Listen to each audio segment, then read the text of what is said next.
Naam, Jumatano njema kutoka mpenzi mtazamaji wa Dira TV jioni leo mpenzi mtazamaji, na hatimaye ubuheri wa afya mida za taarifa za Dira TV, ili basi tuweze kuarifiana tu zilizogonga vichwa vya habari jioni ya leo. Mimi ni Dickens Luvanda na mwenzangu katika lugha ya ishara mtangazaji mwenza akiwa basi ni Boniface Muridhi.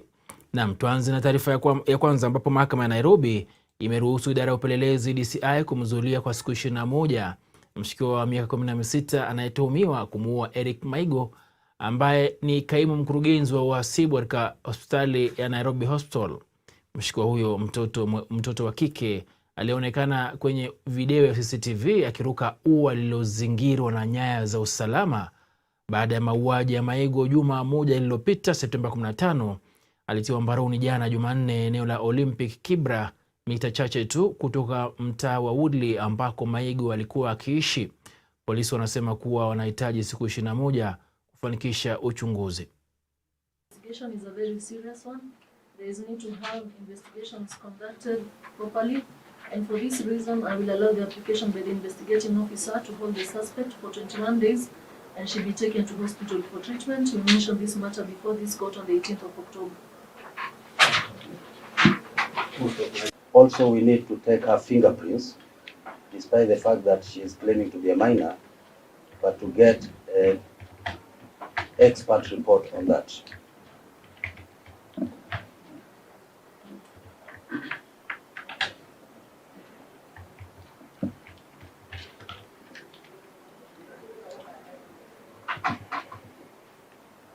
Investigation is still ongoing, and releasing her will jeopardize the investigation since she is a person who doesn't stay at the same place, always shifting. And at Kibera, most of the shanties are temporary. Na mtazamaji, kesi ya mauaji dhidi ya dereva wa mbio za Safari Rally Maxine Wahome imesikilizwa leo, huku jirani wa mpenzi wake marehemu Asad Khan akiambia mahakama kwamba Maxine alikuwa mwathiriwa wa unyanyasaji wa kijinsia, kwani wanandoa hao walikuwa wakipigana mara kwa mara. Mahakama iliambiwa kuwa Maxine na Khan walikuwa na tofauti ambazo ziliwasababisha kuwa na ugomvi wa mara kwa mara nyumbani. Chemtai Kipkorir aliambia mahakama kuwa mnamo Desemba 12 mwaka jana alikuwa nyumbani kwake aliposikia vurugu kutoka kwa nyumba ya Asad na Maxine. Alisema kuwa hakutoka nje ya nyumba kujaribu kuingilia kati swala hilo. Hata hivyo, kulingana naye, alisikia mwanamke akilia katikati ya vurugu. Kwa mujibu wa Chemtai, aliwapigia polisi simu na mwenyekiti wa chama cha Kileleshwa. Maxine alikamatwa Desemba mwaka jana kwa madai ya kumshambulia Asad ambaye alikuwa mpenzi wake, lakini baadaye alifariki kutokana na majeraha aliyoyapata.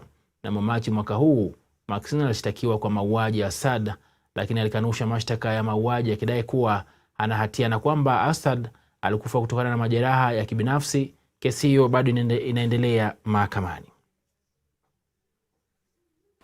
The names. Chemtai Kipkorir. Do swear by the name of the Almighty God. Do swear by the Almighty God. That the evidence I shall give before this court. That the evidence that I shall give before this court. Shall be the truth. Shall be the truth. The whole truth. The whole truth. So help me God. So help me God. Established, I've moved there 1st of February 2013. I'd said before, I wasn't sure when I'd said 2012, but it's actually 1st of February 2013. I know my neighbor downstairs. I know he works at KP. Young family there of 4. No, they didn't come out at all that day. Yeah, but I don't know their name.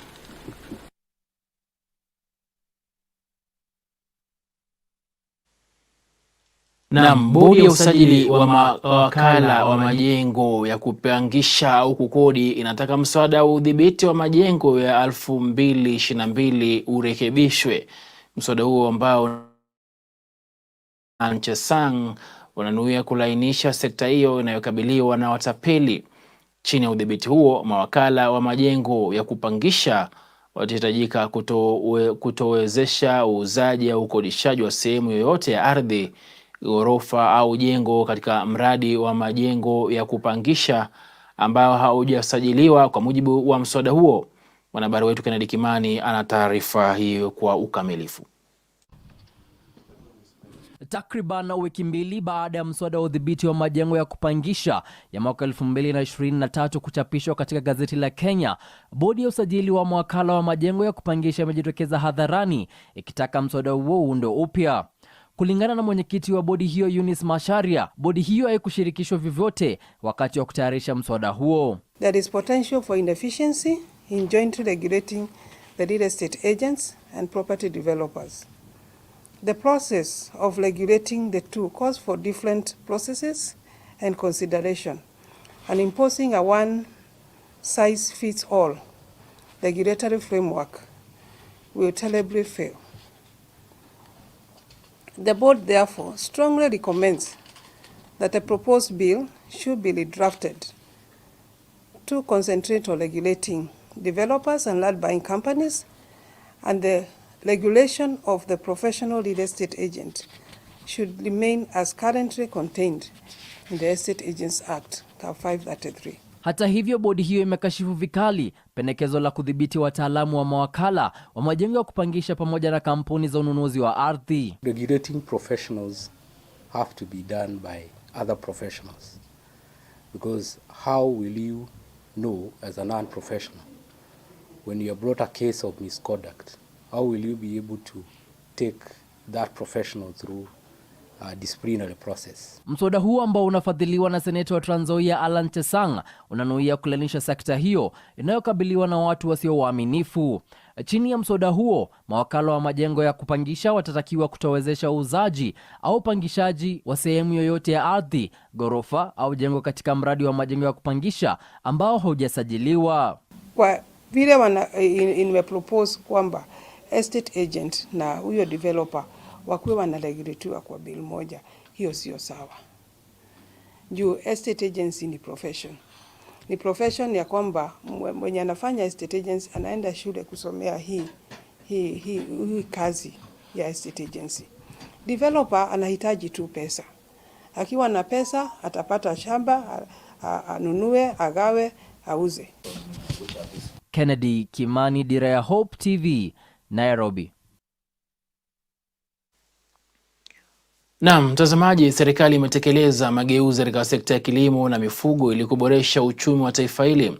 Rais William Ruto amesema kuwa mageuzi ya taifa katika sekta ya kilimo na mifugo yanaweza kuafikiwa tu ikiwa matumizi ya pembejeo bora za kilimo pamoja na biashara ya ngozi yatakumbatiwa.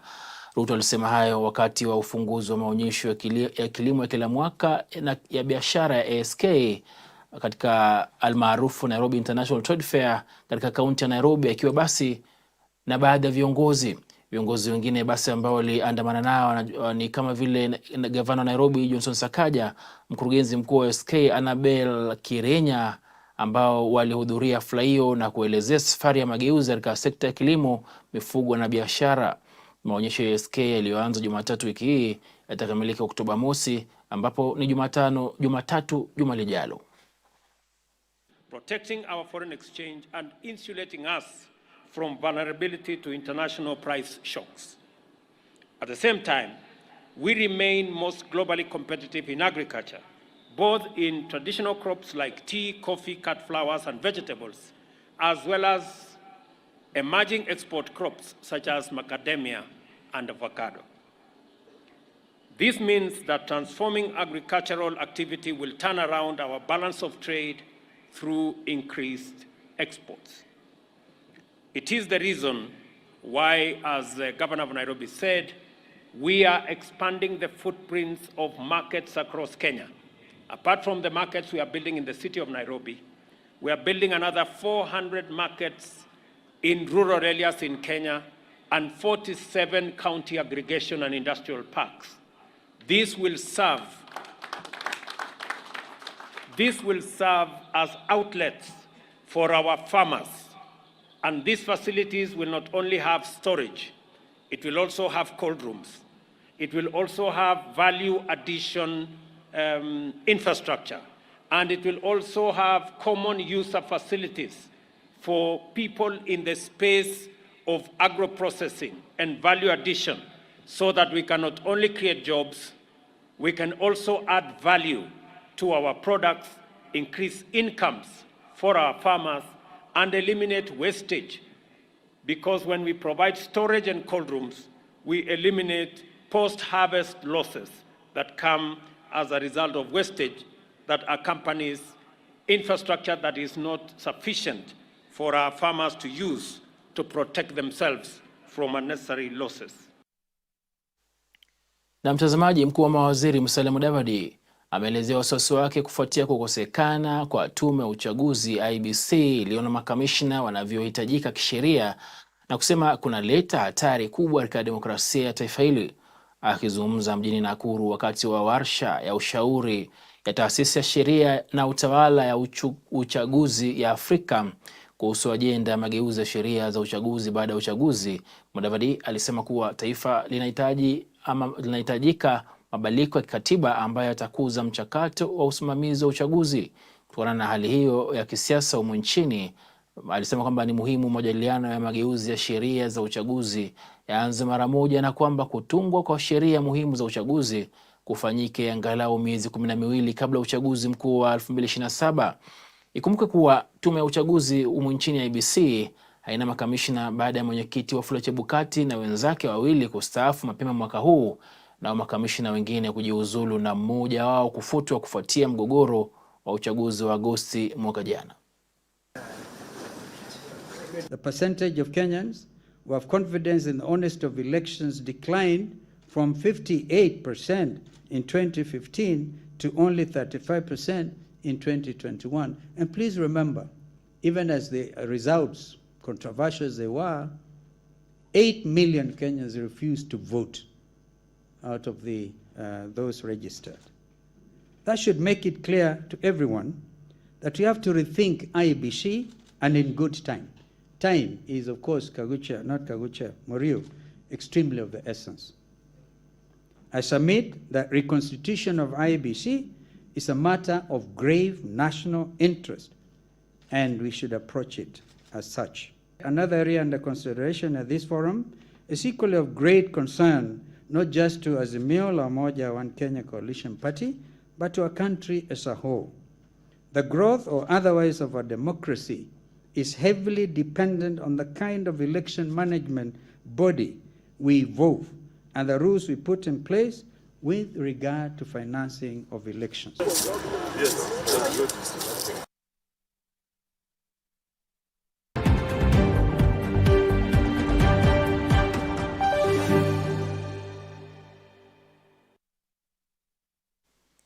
Na mpenzi mtazamaji, katika biashara ni kwamba naibu rais Rigathi Gachagua amesema mageuzi yanayoendelea katika sekta ya chai yamerekodi matokeo bora kwa sekta hiyo katika muda wa miezi 6, kwani wakulima wa zao hilo wanapata faida. Gachagua amesema kuwa serikali ya Kenya Kwanza imejitolea kushirikiana na shirika la ustawishaji majani chai humu nchini KTDA ili kuhakikisha usambazaji wa mbolea ya ruzuku kwa wakulima wadogo kote nchini ili kurahisisha gharama ya uzalishaji katika mashamba ya chai. Amesema ataendelea kuhakikisha matapeli wa chai wanakabiliwa kisheria. Naibu Rais Rigathi Gachagua hii leo amekutana na wakurugenzi wa shirika la ustawishaji majani chai Kenya KTDA kukagua maendeleo katika sekta ya chai. We have the other board member. Gachagua alitangaza kuwa marupurupu ya wakulima katika sekta hiyo yameongezeka kwa muda wa miezi 6. Kulingana na idadi ya marupurupu iliyorekodiwa mwaka huu, kiwanda cha Gitugi kilicho Nyeri kitakuwa na marupurupu ya juu zaidi kwa shilingi 57 kwa kilo, kikifuatwa na Imenti huko Meru kwa shilingi 52 kwa kilo na Michi Mikuru kwa shilingi 47 kwa kilo pia Meru. Kiwanda cha chai cha Momul huko Kericho pia kilitambuliwa kuwa na malipo ya juu mfululizo kwa wakulima. Kiwanda cha Nyankoba huko Nyamira kilirekodi marupurupu yaliyoboreshwa zaidi mwaka huu. We are proud that within 6 months of our reforms, we are restoring sanity and stabilizing the tea subsector as envisioned under the Kenya Kwanza plan of putting more money in the pocket of the tea farmer. Akizungumza alipowakaribisha wakurugenzi wa KTDA katika makazi yake huko Karen, Gachagua alisema utekelezaji wa mageuzi unatoa matokeo chanya kwa mkulima ambaye yuko katika kiwango cha chini kabisa cha piramidi ya kijamii na kiuchumi. The representative of our cabinet secretary for agriculture. Alitoa changamoto kwa KTDA kupanua masoko yake kimataifa ili kuzuia ushindani kutoka kwa nchi nyingine zinazozalisha chai na kuepusha wakulima kutokana na majanga yanayoweza kutokea katika masoko ya kimataifa. Tea is one of the crops that will assist us in increasing the foreign exchange reserves. Tea contributes about 2% to our GDP and 4% to the agricultural GDP. It earns an approximately 120 billion Kenya shillings in exports, translating to about 26% in foreign exchange. Alisema serikali itashirikiana na wakurugenzi hao katika usambazaji wa mbolea ya ruzuku kwa lengo la kurahisisha gharama za uzalishaji katika mashamba ya chai. The cost of 50 kg bag of fertilizer was 7,000. We have been able to avail in the last season to farmers at 3,500, and this season we are doing it at 2,500. And again, we are going to work with KTDA to see how we partner in that program of subsidizing fertilizer with a view of lifting the burden off from the tea farmer. Gachagua pia alisema safu ya kesi mahakamani ambazo KTDA ilinaswa zina athari mbaya kwa mapato ya mkulima na kuwapa changamoto kuzitatua kwa haraka. Court cases are not good for anybody. Anybody who takes you to court is not your friend. Iko mambo mawili inamaliza familia: ugonjwa na kesi, si ndio? Yeah. So unajua sisi watu walikuwa wanatuwekelea makesi ya uongo kutuumiza bure kwa sababu ya msimamo wetu. These cases between former directors and the present ones, we talked in Kericho, lawyers from both sides waongee, we see whether we can have a win-win situation, and I think I want to come in now. Nikiripotia Dira ya Hope TV, jina langu ni Gloria Musimbi. Na mpenzi mtazamaji, sekta ya utalii nchini iko katika njia ya kufufuka kabisa kufuatia utendaji bora mwaka huu baada ya miaka miwili ya kudorora kufuatia janga la COVID-19 ulioanza basi 2020. Kulingana na mkurugenzi mkuu wa taasisi ya utafiti wa utalii David Gitonga, kumekuwa na maendeleo makubwa katika sekta hiyo. Amesema kwamba wakati wa mkutano wa wadau ambako basi ameweza kusema usemi huo, amesema kwamba Gitonga kufikia mwishoni mwa Juni mwaka huu sekta hiyo ilikuwa imefufuka kwa 92% kutokana na janga la COVID-19. Alisidana anatuarifu mengi zaidi kuhusu ripoti hiyo ambako basi Gitonga alizungumza akiwa katika kaunti ya Embu. Huku Kenya ikiungana na ulimwengu kuadhimisha siku ya utalii duniani leo hii, sekta ya utalii nchini inaendelea kuimarika kutokana na madhara ya janga la COVID-19 mnamo mwaka 2020. Katika mkutano na wadau wa sekta ya utalii mjini Embu, mkurugenzi mkuu wa taasisi ya utafiti wa utalii David Gitonga alisema kufikia mwishoni mwa Juni mwaka huu, sekta hiyo ilikuwa imefufuka kwa 92% kutokana na janga la COVID-19. Alisema kutokana na makadirio hayo, dalili zote ni kwamba ifikiapo mwishoni mwa mwaka huu, sekta hiyo inapaswa kuwa inakaribia kufikia takwimu za mwaka 2019 ikiwa sio zaidi. Katika mwaka huo wa 2019, data za serikali zinaonyesha Kenya ilipokea watalii milioni 1.35, huku Gitonga akisema mapato yanaweza kuzidi takwimu za mwaka 2019 kufikia mwishoni mwa mwaka huu ikiwa sekta hiyo itadumisha ukuaji sawa wa ukuaji wa uchumi. By the end of 2022, we were at 73% recovery. By the end of June this year, when I talk of recovery, I'm talking of recovery towards the best year numbers of 2019. By the end of June this year, we were at 92% recovery in terms of going back to the best year numbers. So we are making very good recovery, and we are confident, like our cabinet secretary has been saying, that by the end of this year, we should be somewhere around the 2019 figures, if not beyond. Gitonga amewahimiza washikadau katika sekta ya utalii kukumbatia mfumo wa utalii wa ecotourism kama njia mbadala ya biashara. And the climate change conference, the African Climate Summit was a good eye-opener. It was a good platform for the African countries to share their experience, because the challenges we are facing in terms of carbon markets are the same challenges the other African governments are facing. But I'm sure once we get, and I know there's good progress from the area of the government and the ministry responsible for that.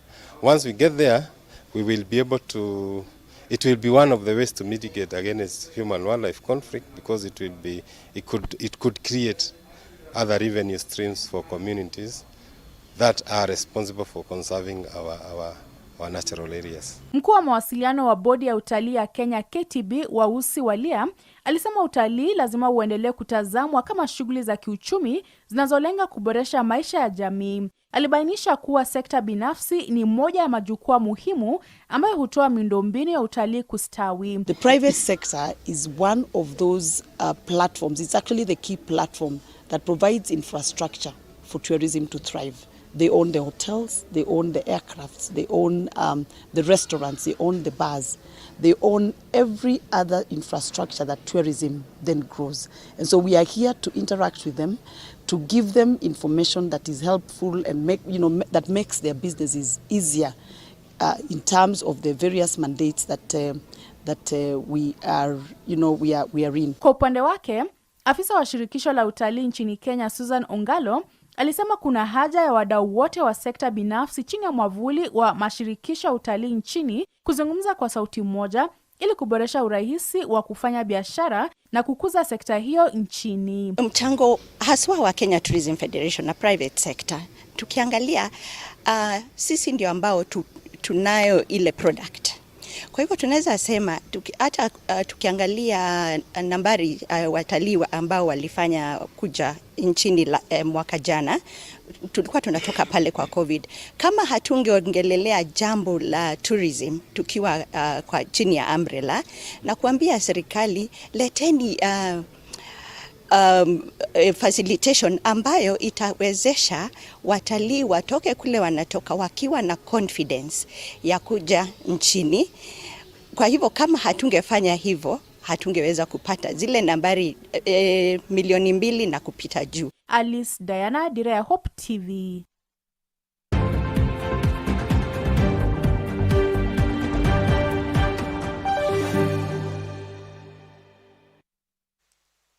Naam, mpenzi mtazamaji, mchezoni ni kwamba Kenya, Uganda na Tanzania watakuwa wenyeji wa kombe la mataifa ya Afrika mwaka 2027 kupenda AFCON baada ya kushinda zabuni hii leo. Kombe hilo la AFCON litaandaliwa kwa pamoja na mataifa hayo ya Afrika Mashariki, huku Morocco ikiwa mwenyeji wa awamu ya mwaka wa 2025.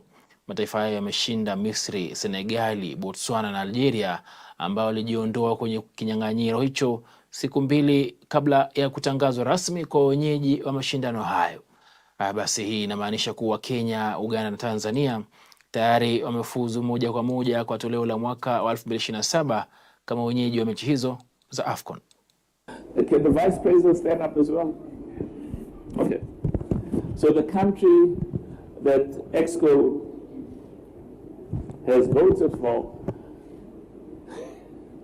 to host the AFCON 2027 is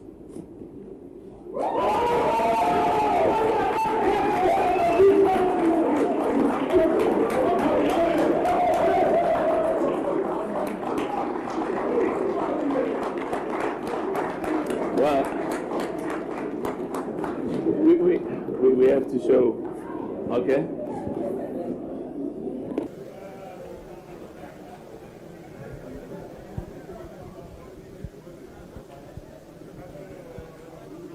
That is the joint bid. Naam, mpenzi mtazamaji, taarifa za Dira ya Hope TV Jumatano ya leo zimekamilika kufikia hapo. Shukran tele kwa muda wako. Mimi ni Dickens Luvanda na mwenzangu mtafsiri katika lugha ya ishara amekuwa ni Boniface Mureithi. Kwaheri ya kuonana tena.